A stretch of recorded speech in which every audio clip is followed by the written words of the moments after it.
Amen. Hallelujah. Hallelujah. Hallelujah. Everyone, I bring you greetings from Victor's Assembly Church International. We are broadcasting live from our headquarters in Kikuyu.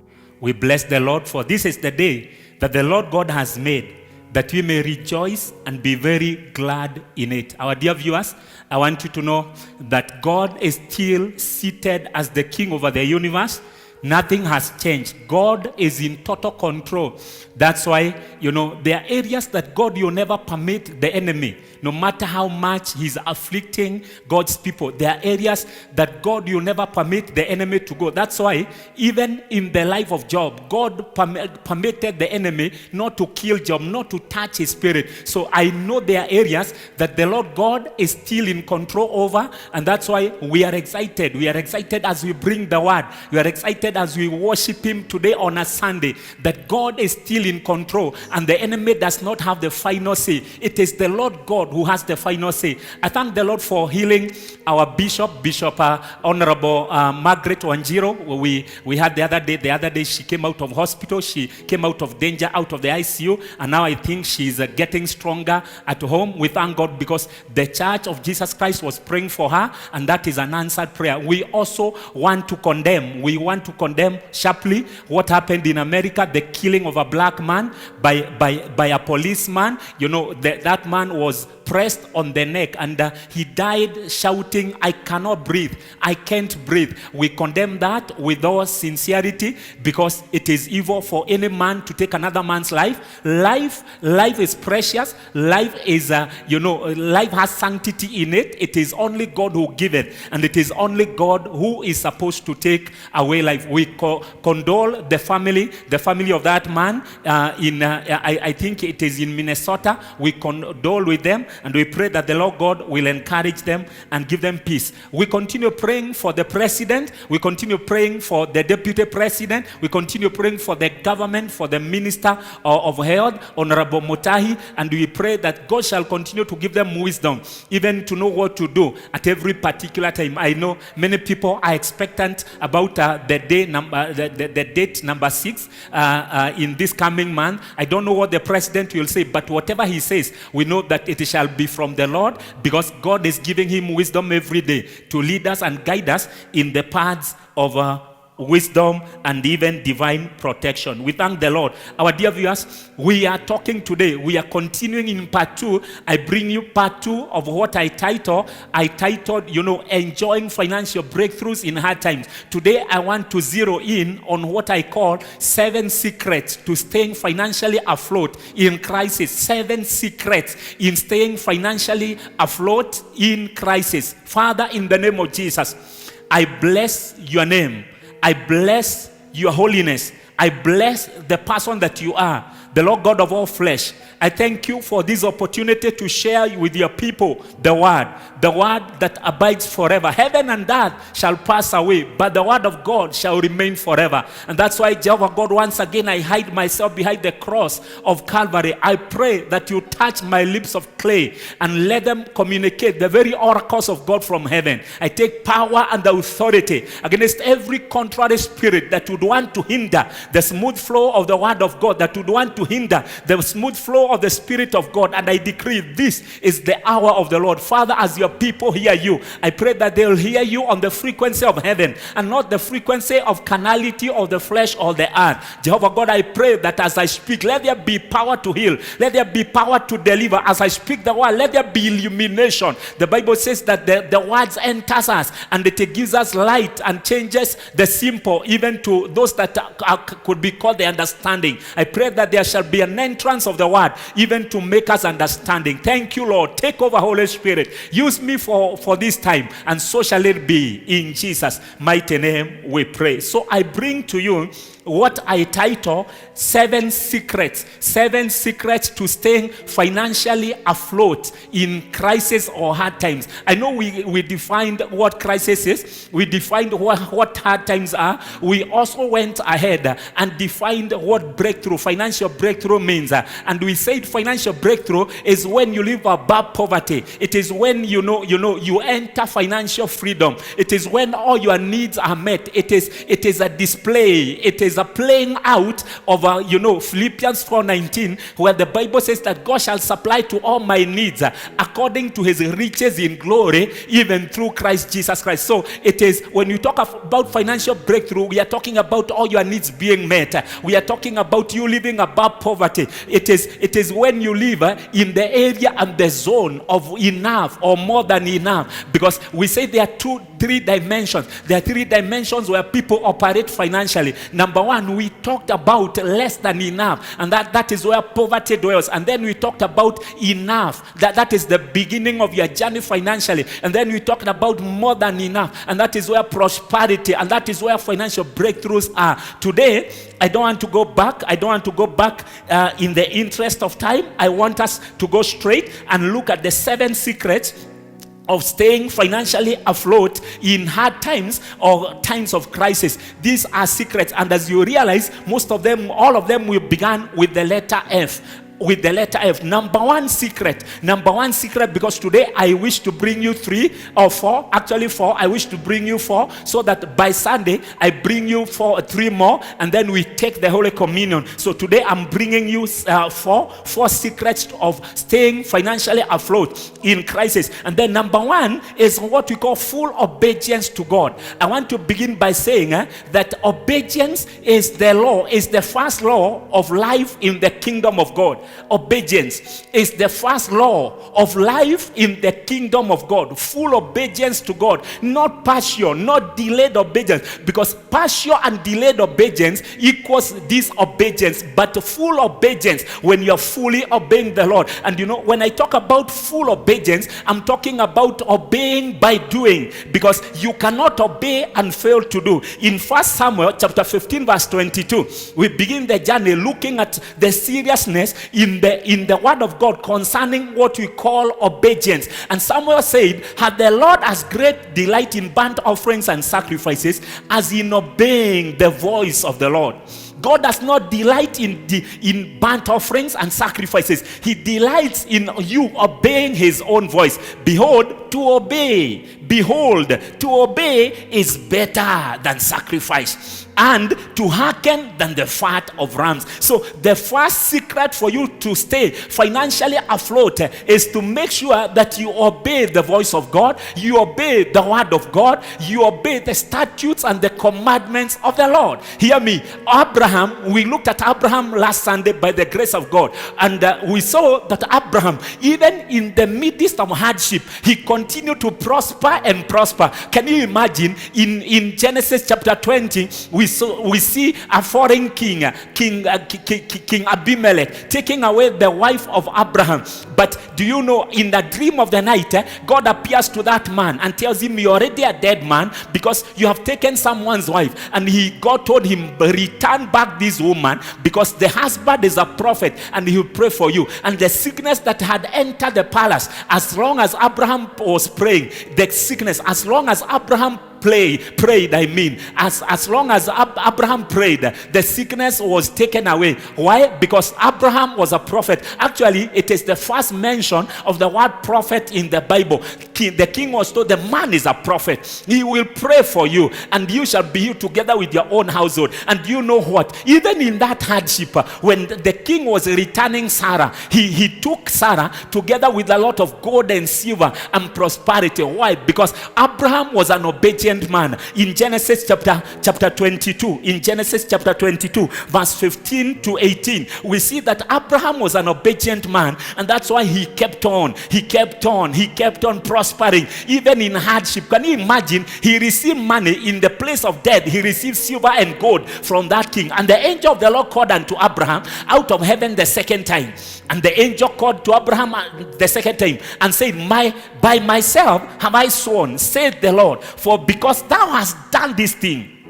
You know, this is the story where Abraham had agreed to take his only son, Isaac, and he had taken him to Mount Carmel to go and sacrifice him as a burnt offering to the Lord. And this is why the angel is responding in this manner. By myself have I sworn, saith the Lord, for because thou hast done this thing, and hast not withheld thy son, thine only son, verse 17, that in blessing I will bless thee. Anytime you obey God, anytime you hearken to his commands, anytime you don't become stiff-necked, God makes sure that he rains his blessings upon your household, upon your life, upon the works of your hands. He says that in blessing I'll bless thee. What does this mean? That I will surely, beyond any shadow of doubt, I'll bless thee. And in multiplying, I will multiply thy seed as the stars of the heaven, and as the sun which is upon the seashore, and thy seed shall possess the gate of his enemies. Verse 18 finally, and in thy seed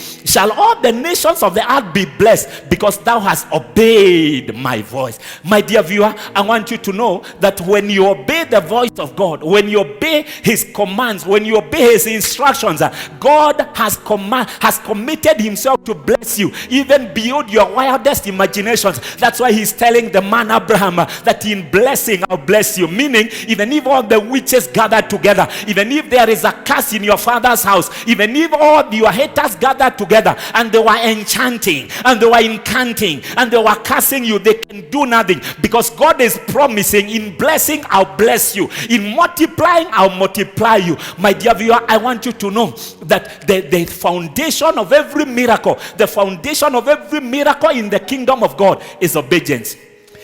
Throughout all the Gospels, throughout even the Old Testament, even in the days and the days of the miracles of the prophet Elisha, we see that the foundation of every miracle or every miraculous action, it is obedience. The foundation of every miracle is obedience. That's why, you know, somebody and people have been writing their testimonies, and I know that yours is also coming. Somebody was asking me, Bishop, how will this thing happen? How will this thing happen? You are talking of us becoming financially, you know, prosperous even under COVID-19. And I told that person that God will activate the supernatural. God will trigger the miraculous, and God will release divine moves for financial breakthroughs. And I've been receiving many testimonies. One evangelist wrote to me, and I hope in the interest of time I can still read this. Something that is very key. She wrote to me what she did last Sunday as I was preaching. I know I'll get it from my WhatsApp, because God is activating by this preaching. God is activating the supernatural by this preaching. God is triggering the miraculous by this preaching. God is releasing divine ways and divine moves for financial restoration and breakthroughs. This is Evangelist Jane. She wrote to me something that is very key yesterday at around midday. She wrote to me and told me, "Blessed be the name of the Lord, Bishop. Good morning. Do believe you are still well sustained by him." I'm reading it verbatim, word by word. Do believe you are sustained by him. It's Evangelist Jane. Wish to let you know how you are reaching and delivering many from the spirit of poverty during these hard times. On Sunday, as you are preaching, I touched the screen of my television and I received the spirit of financial breakthrough in hard times. And know what, Bishop? I had a financial breakthrough week. I give him all the glory, and please allow me to send a seed of thanksgiving offering. May he continue showering his blessings upon you and your house for his glory. Thank you, sir. This is what she wrote yesterday at exactly 12:16. And then I replied to her at exactly 1:52. I told her, amen, evangelist. May the Lord continue to bless you in these trying times. Seed received with gratitude. So hear me. God is going to activate the supernatural by a preaching like this, the supernatural will be activated. By a preaching like this, the miraculous will be triggered. By preaching like this, there will be release of divine moves of God. There will be release of divine moves. The Holy Spirit will hover your finances. The Holy Spirit will hover you over your business and your career, and you suddenly realize that even what you are fearing is not happening. I know many people at a time like this, they are fearing that they shall be financially down, but I came as a prophet of God. As long as you are obeying God, as long as you have been obedient even in the times past, the Lord God is promising you that in blessing He shall bless you, in multiplying He shall multiply you financially. Why? Because you have hearkened to the voice of the Lord.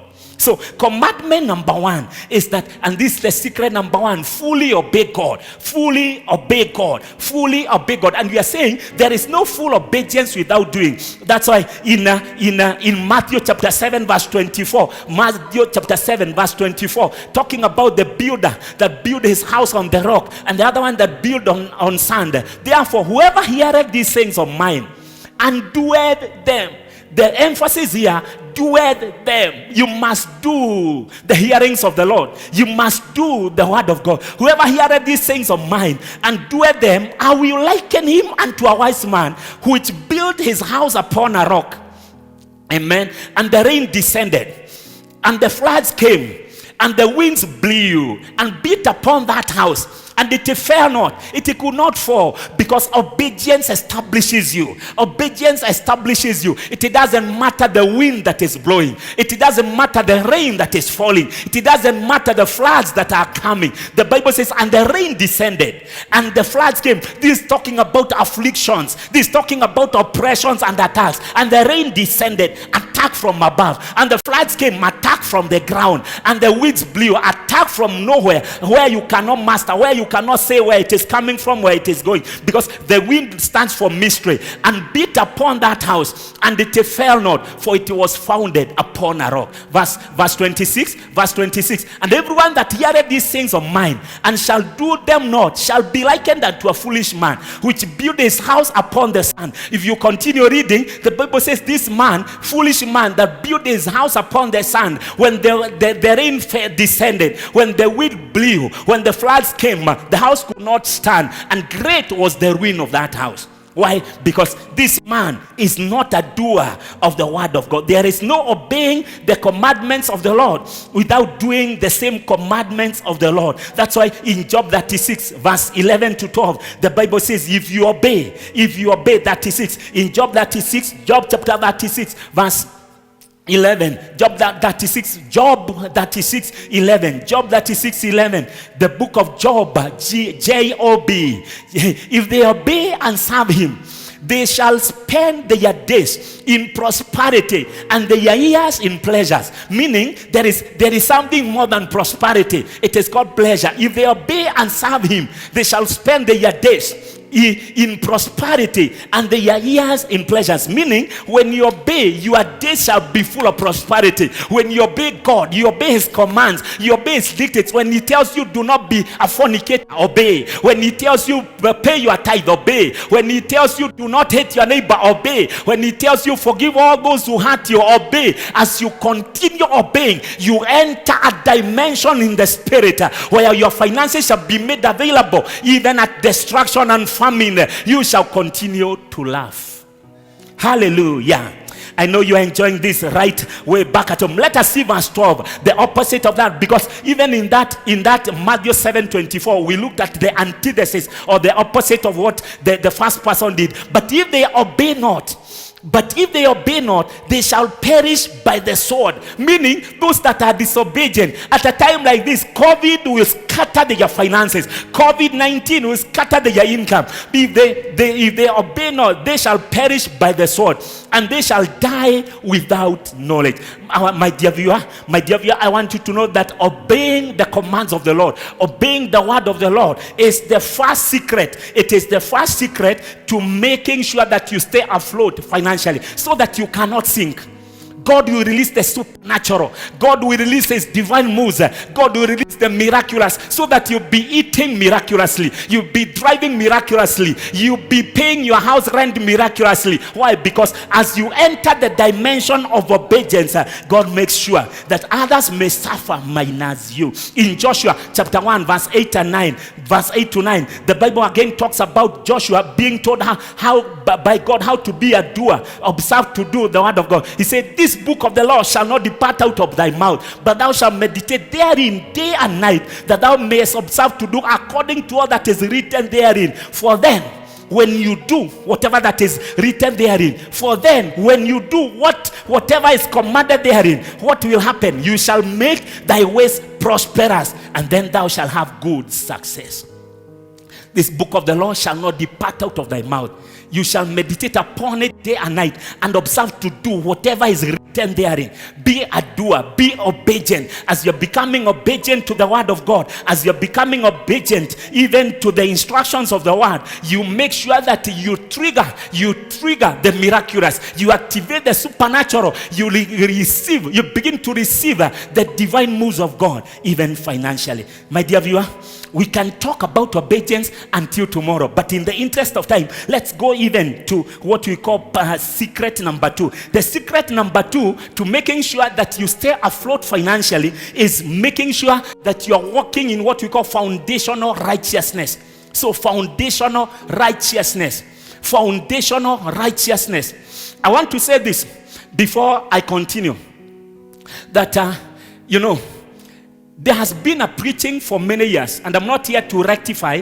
I'm not here necessarily to do an apologetic, approach to the word of God or to the gospel or even to theology. But I'm just here to go deeper into what you have preached in the past. Hear me. We have been told in the past that when you give, you prosper. That when you pay your tithes, you prosper. It is true. By the way, when you give your tithes and when you give your offerings, you tap into the grace of prosperity. So that we do not necessarily prosper by giving, we prosper by grace. So hear me, but let me go further and state this. That, hear me, even if you gave millions and billions and you are still a sinner and you are still living in unrighteousness, there will be no prosperity for you. The foundational righteousness is the foundation base. It is the base upon which we should distribute our gifts. We should do our tithing. We should do our offerings. We should do our prophetic seeds. So hear me, if you know that you are still living a compromised life, if you know that you are still a fornicator, an adulterer, a hater of men, you walk in grudges and hatred, can I tell you, do not continue doing that. Go back and rectify your ways so that you enter into righteousness. And then as you begin to give, prosperity and breakthroughs financially will begin to become your portion every day in the mighty name of Jesus Christ. So it is the foundation of our giving. Righteousness should be the foundation of our giving, because as we continue giving through righteousness, God will continue making sure that he connects us to the grace of prosperity, and we indeed prosper even by our giving. So hear me, in 2 Timothy chapter 2 verse 19, talking about foundation, the Bible says in 2 Timothy 2:19, thank you. Nevertheless, the foundation of God standeth sure, having this seal, that the Lord knoweth them that are his. And let everyone that nameth the name of Christ depart from iniquity. Depart from iniquity. So hear me, when you depart from iniquity, you enter foundational righteousness. And when you enter foundational righteousness, you begin to enjoy what Adam and Eve were enjoying in the Garden of Eden. The Bible records that they had 4 rivers, Tigris, Euphrates, and 2 other rivers that were providing to them. One had gold, others had numerous minerals. Maybe others were bringing food to them in the name of justice. So as you continue entering into foundational righteousness, because the Bible says, the Bible is saying that the foundation of the Lord stands sure, having this inscription on it, that the Lord God knows those who are his, and let everybody who names the name of the Lord depart from iniquity and enter the foundation of righteousness. As you continue walking in righteousness, you continue going back to the Garden of Eden, where there was no lack, where there was no poverty, where there was no begging or borrowing. I pray today in the name of Jesus that by your righteousness, may you tap the dimension of the Garden of Eden, where before every need arises, the supply shall be waiting for you in the name of Jesus. Hear me. In Job chapter 22 verse 23, the Bible talks about returning. Because I just mentioned about returning to the Garden of Eden, let us see the biblical return. If thou return to the Almighty, and how do you return? By contacting foundational righteousness. If thou return to the Almighty, this is time for you to return to the Almighty. I know some of you are watching me and you are not coming to church even before the COVID-19 came. This is a time for you to consider your ways, know where you fell from, and return to the Almighty God. This is time for you to consult yourself and declare that I'm going back home, like the prodigal son said, that I'm going back to my father's home. The Bible says, if thou return to the Almighty. And how do you return? By righteousness. How do you return? By holiness. If thou return to the Almighty, thou shalt be built up. Thou shalt be built up. There is no demolition this time. I came to declare to you, there is a building up in your finances this time. Thou shalt put away. Thou shalt put away iniquity far from thy tabernacles. You return to the Almighty by putting away iniquity far from your dwelling place. And then the Bible says, then shalt thou lay up gold as dust. You shall lay up gold as dust, meaning money shall be common thing to you. Money shall be a common thing to you. You shall lay up gold as dust, and the gold of Ophir as the stones of the brooks. Amen. Then the Bible continues to say here, yea, the Almighty shall be thy defense, and thou shalt have plenty of silver. Hallelujah. You shall have plenty of silver, meaning even in hard times, as long as you have entered foundational righteousness, as long as you have returned to the Garden of Eden by obeying, by walking in righteousness, as long as you have done that, you shall have a lot of silver. And you know, something I like about that verse is that the Bible says that the Almighty shall be your defense. God can never give you money, a lot of money, and leave you uncovered. Can I say that again? Anytime God blesses you, He increases the angels that watch over you. So that's why He says, the Almighty shall be thy defense, and you shall have a lot of silver. A lot of silver. So hear me, righteousness, that foundational righteousness is very key. That foundational righteousness is the one that will make sure that you prosper financially even in hard times. In Isaiah chapter 3 verse 10, the Bible talks about, tell the righteous that it shall be well with them, because they shall eat even in hard times. Say it to the righteous that it shall be well with him, for they shall eat the fruit of the year doing. They shall eat the fruit of the year doing. You know, Joseph is in a foreign land. He has been sold as a slave, and he's working in Potiphar's house in Genesis chapter 39. And you know, in that Genesis chapter 39, Potiphar gave Joseph, you know, command and control over his house. And when he did that because, you know, Joseph had a lot of favor. But you discover Joseph entered that dimension by foundational righteousness. You know, people say that, you know, you should dream like Joseph so that you prosper like Joseph. The issue of Joseph is more to do with righteousness and holiness as opposed to his dreaming. You can dream until cows come back home, but if you do not have foundational righteousness, you're going nowhere. So hear me. In Genesis chapter 39, let's see from verse 8. In Genesis 39 from verse 8, you know, Potiphar's wife wants to engage him in an illegal manner. He wants to tempt him into sleeping with her. And it came to pass later these things, that his master's wife cast her eyes upon Joseph, and he said, lie with me. He said, lie with me. But he refused, and said unto his master's wife, behold, my master wotted not what is with me in the house, and he had commanded all that he had to my hand. There is none greater in this house than I, neither had he kept back anything from me but thee, because thou art his wife. How then? This echoes down the corridors of time. He asked, how then can I do this great wickedness and sin against my God. This is where the secret of Joseph's prosperity lies. That's why he prospered so much, even in the midst of challenges, even in trying times, because from here he's thrown into the prison. But because he's a man who is walking in righteousness, even in prison, he became the best prisoner. I came to decree and declare, continue walking in righteousness. And as you continue walking in this foundational righteousness, nothing will hinder your supply financially. In the mighty name of our Lord Jesus Christ. In Isaiah chapter 54 verse 14, the Bible talks about how someone is established by righteousness. In righteousness thou shalt be established. In righteousness you shall be established. Even at a time like this, you continue walking in righteousness, and you will see the establishment of the Lord, because the Lord God is true. He says, in righteousness you shall be established. In righteousness, God's eyes are upon the righteous. As you are talking like this, my dear viewer, the eyes of the Lord are moving to and fro on the face of the earth, looking for righteous people, that he may show himself strong on their behalf, so that they will not lack, they will not beg, they will not be in debt at a time like this. In Job chapter 36, in verse 11, we have read that if you obey him, you shall spend your days in prosperity and your years in pleasures. But before it gets to that, it begins in verse 7. Job 36:7. Job 36:7. Let's see what righteousness does. The Bible says, he withdraweth not his eyes from the righteous. Jehovah himself, he does not withdraw his eyes from the righteous. Hallelujah.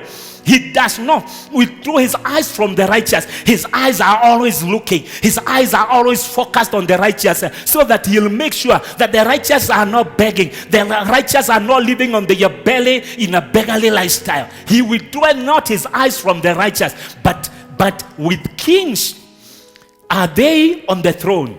Yea, he doth establish them forever, and they are exalted. Give me the same in NIV. Give me the same in NIV. The Bible says something that is very key in NIV. The Bible says, he does not take his eyes off the righteous. He enthrones them with kings and exalts them forever. So if you continue, it is from verse 7 that then it climaxes in verse 11, where it says that if they obey me, they shall spend their days in prosperity and their years in pleasures. In NIV it says, if they obey and serve him, they will spend the rest of their days in prosperity and their years in contentment. My dear viewer, no matter the hardship, despite the hardship that is in the land, no matter, in spite of the hardship that is in the land, I want you to know that God is still in the business of making sure that his eyes are on the righteous, that he may continue blessing them financially, he may continue supplying unto them, and that shall be your portion forever, in the mighty name of our Lord Jesus Christ. Number three. My time is well spent. Number three, secret to staying financially afloat is make sure that you focus on God. That you are focused on God. At a time like this, there are so many distractions. News on WhatsApp, news on the entire social media, news on our televisions, news from America, news from all over. At a time like this, if we are not careful, we might lose our focus on God. The thing that made Job to prosper again, even in the midst of hardship, even in the midst of calamity, is because he never removed his eyes from God. His friends came and they were mocking him. Maybe God is doing this because you have sinned against him. Maybe God is doing this to you. He has permitted all these calamities to happen to you because you have compromised your faith in him. But Job kept on saying, though he slays me, I shall yet serve him. He continues to say that, I know my Redeemer liveth, and I know that on the last day he shall stand and I shall see my God. I want you to know that focus on God. Satan, most of the times, he cannot stop us from, our walk and talk with God, because he knows our walk and talk with God has a heavenly backup. He knows that we are backed up from heaven. There is the blood speaking. There are angels supporting us. There is fire surrounding us. There are angels of God with us. So hear me.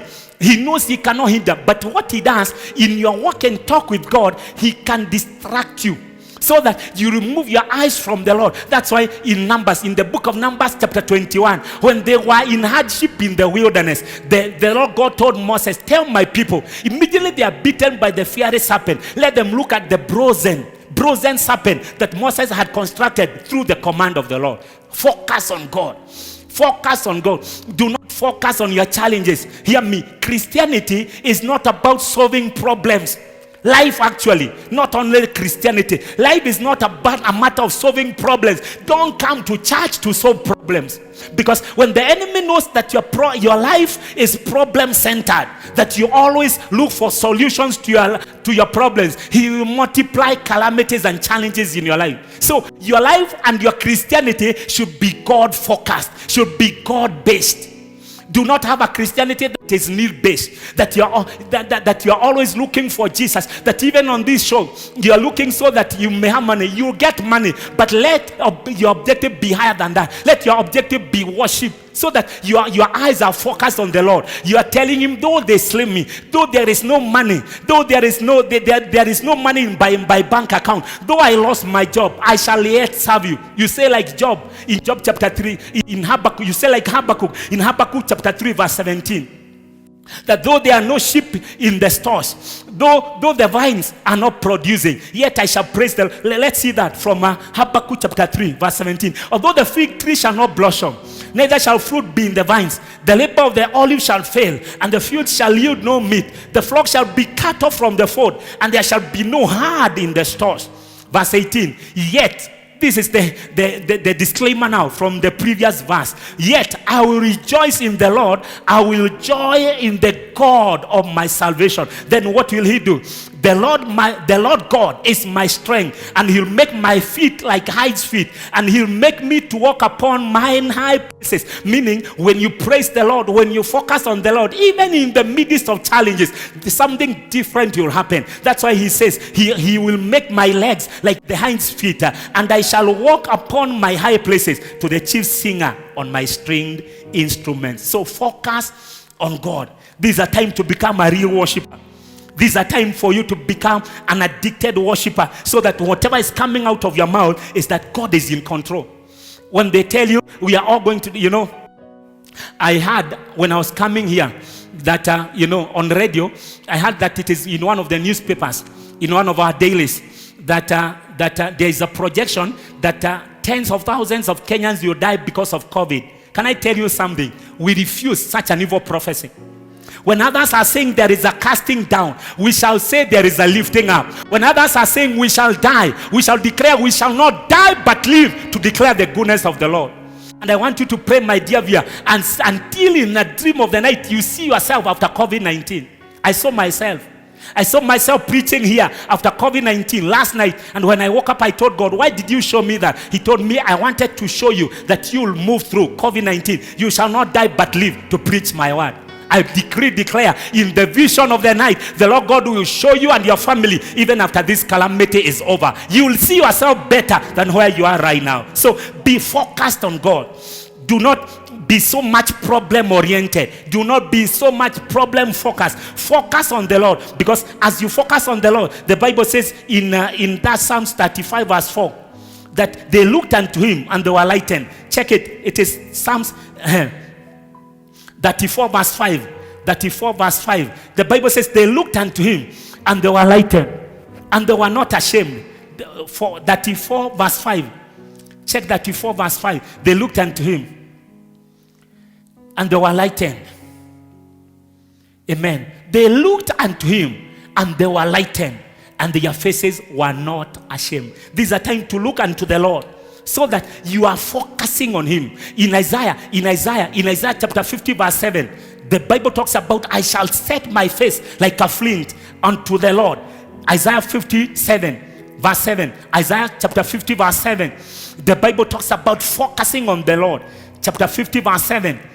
I know you are trying up there. In the name of Jesus. Isaiah chapter 50 verse 7. We are talking about the secret number 3.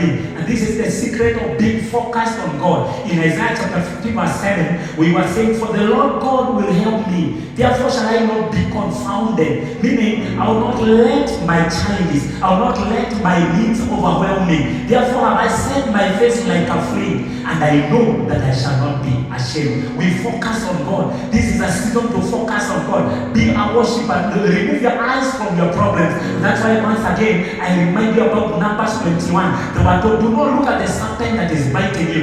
Look on the bronze serpent, which was a form and a typology of Jesus Christ. And as long as they were looking on that serpent that was lifted, they were all getting healed and cured from the bite in the wilderness. It is a time that, the enemies seems to be speaking louder. Calamities are speaking louder than the voice of God. But as you focus on God, you realize that you begin to hear God. As you focus on God, you create an atmosphere. These are the benefits of focusing on God. As you focus on God, number one, you hear Him clearly, even louder. In the other day, in 1 Kings chapter 19, the man called Elijah, prophet Elijah, ran away from Jezebel. And when he ran away in the cave where he was seated, he had an earthquake. There was lightning, there was thunder. But because he was focusing on God, he was not moved by the thunder, he was not moved by the earthquake, he was not moved by lightning, because he had a still small voice. When you focus on God at a time like this, His voice is amplified in your inner man. His voice is heard very clearly by you. And number two, you create an atmosphere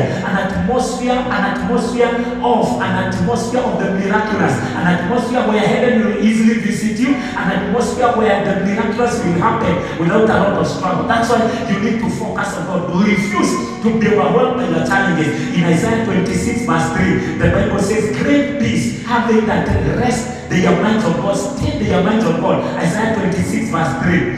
The Bible talks about staying our minds on God. That will keep him in perfect peace, whose mind is staying on thee, because he trusted in thee. So trust in the Lord at this time. And as you trust in the Lord, He shall keep you in perfect peace. Finally, in Colossians chapter 3 verse 2, the Bible talks about staying your mind on things that are above, not on the things that are on set your affection on things above. Meaning, there are things that are above loss of job. There are things that are above lack of food. There are things that are above financial challenges. Set your affection on things above, not on things on the earth. Then continue. It continues to say, as you do that, for you are dead, and your life is hid with Christ in God. Then continue up to verse 5. When Christ, who is our life, shall appear, then shall you also appear with Him in glory. Meaning, when you set your mind on things that are above, when you set your affection on things that are above, what happens is that there is a life that is coming your way, even the glory of God that manifests with finances. Finally, number four, my dear viewer, it is find favor. Find favor. Make sure you find favor for you to stay afloat financially at the time this. Make sure that you accrue. Make sure that you find favor. Favor is the goodness of God in display. Favor is the grace of God in display. Favor is the grace and the goodness of God in display. It qualifies you where you are disqualified. It is the favor of God that qualifies you where you are qualified. It promotes you where you are demoted. And favor breaks protocols. It is the favor of God upon Joseph that made a captive from another land, a foreigner from a foreign land, even a suspect of rape, even a man that was an ex-convict, an ex-prisoner, moved one day from being a prisoner even into becoming a prime minister. Why? Well, because when favor is in display, protocols are set aside. Can I say that again? When favor is in display, due processes are ignored. When favor is in display, the rules and the commands are bent for you so that you may go through. I came to declare in this season of hardship and challenges, may you find financial breakthroughs by favor in the name of our Lord Jesus Christ. Hear me. On the night before the children of Israel left Egypt, the favor of God worked out for them. And the Bible says in Exodus 3 verse 21 that the women were given out of the gold and all the silver. Why? Because the children of Israel found a lot of favor. That's why as they were going, in Psalms 114, the sea saw them and fled. Jordan drew back, and the hills and the mountains were jumping like rams. Why? Because these people were not only carrying God's presence, they were also carrying God's provision. The sea saw them and fled. Jordan drew back, and the hills and the mountains were jumping, running away. The Bible says in that Exodus 3 that 3:21. Exodus 3:21. In Exodus 3:21, talking about the favor that will make you get money in hard times. And I will give these people favor in the sight of the Egyptians. You know, they are still in captivity, but there is favor. When you are given favor in captivity, you don't struggle financially. Can I say that? When you accrue favor, when you find favor even in hard times, you don't struggle financially. And I will give these people favor in the sight of the Egyptians. And it shall come to pass that when you go, you shall not go empty. In a season like this, when you get favor, you don't go empty. Then it continues to explain how they will not go empty. But every woman shall borrow of her neighbor and of her that sojourneth in her house jewels of silver and jewels of gold and raiment. And you shall put them upon your sons and upon your daughters, and you shall spoil the Egyptians. The Bible says in Psalms 105 that they looted Egypt. Why? Because when favor comes upon you, you become a looter in quotes. You get things that you do not sweat for. You harvest where you did not plant. Not because it is bad, because you inherit the sweat of others. I came to decree and declare in the name of Jesus Christ that in the place of this favor, receive a lot of favor. Whoever is rejected under the reach of my voice, receive favor in the mighty name of our Lord Jesus Christ. It is this favor that prospered Queen Esther. Can you imagine a girl who had no father or mother? She was an orphan. She was being brought up by her own uncle, Mordecai. And the Bible says when she appeared before the king, Ahasuerus, she became the best among the best. Why? Because when the favor of God is upon you, it cancels your background. When the favor of God is upon you, it covers your weaknesses and highlights your strength. The strength of Esther was that she was a Jewish girl. And therefore when she appeared before the king could not see an orphan. The king could not see a girl who had no education background. All those were covered by the favor of God. And what was highlighted in her was the beauty of being a child of God, was the beauty of being among the God's people. I came to declare that the eyes of the Lord are upon you, and they shall magnify the goodness upon your life, even for favor. Favor is what you require. And for every child of God, I want to conclude by saying that favor is available. Number one, for every child of God at a time like this, I want you to know that favor is available. Number two, favor is in abundance. And then favor can be acquired. Those three is, it is available, it is in abundance, it can be acquired. And then finally, it should be activated. How do you activate favor? In Proverbs 3, verse 3, you activate favor by walking in truth and mercy. You activate it by walking in truth and mercy. In Proverbs 3, verse 3, and then verse 4. The Bible says, let mercy and truth forsake thee.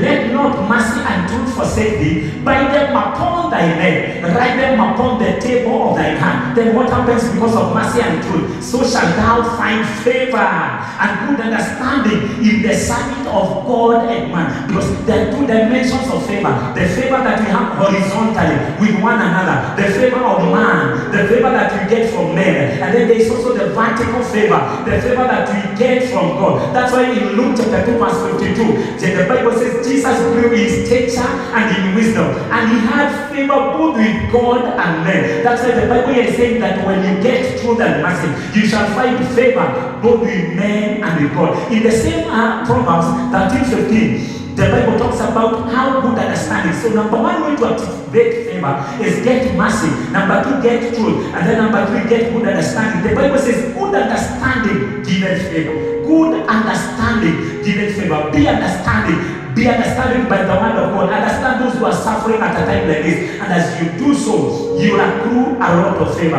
My dear viewer, I want you to know that those are the four major keys.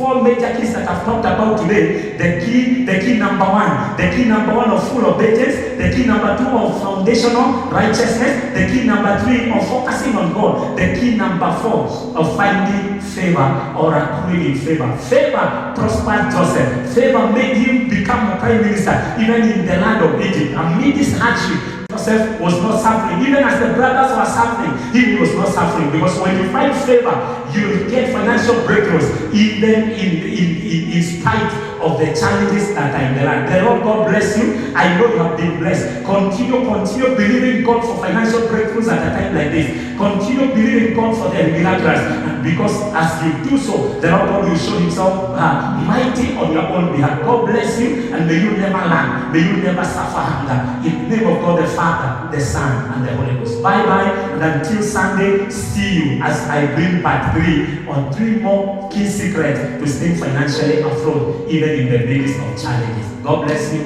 Bye-bye.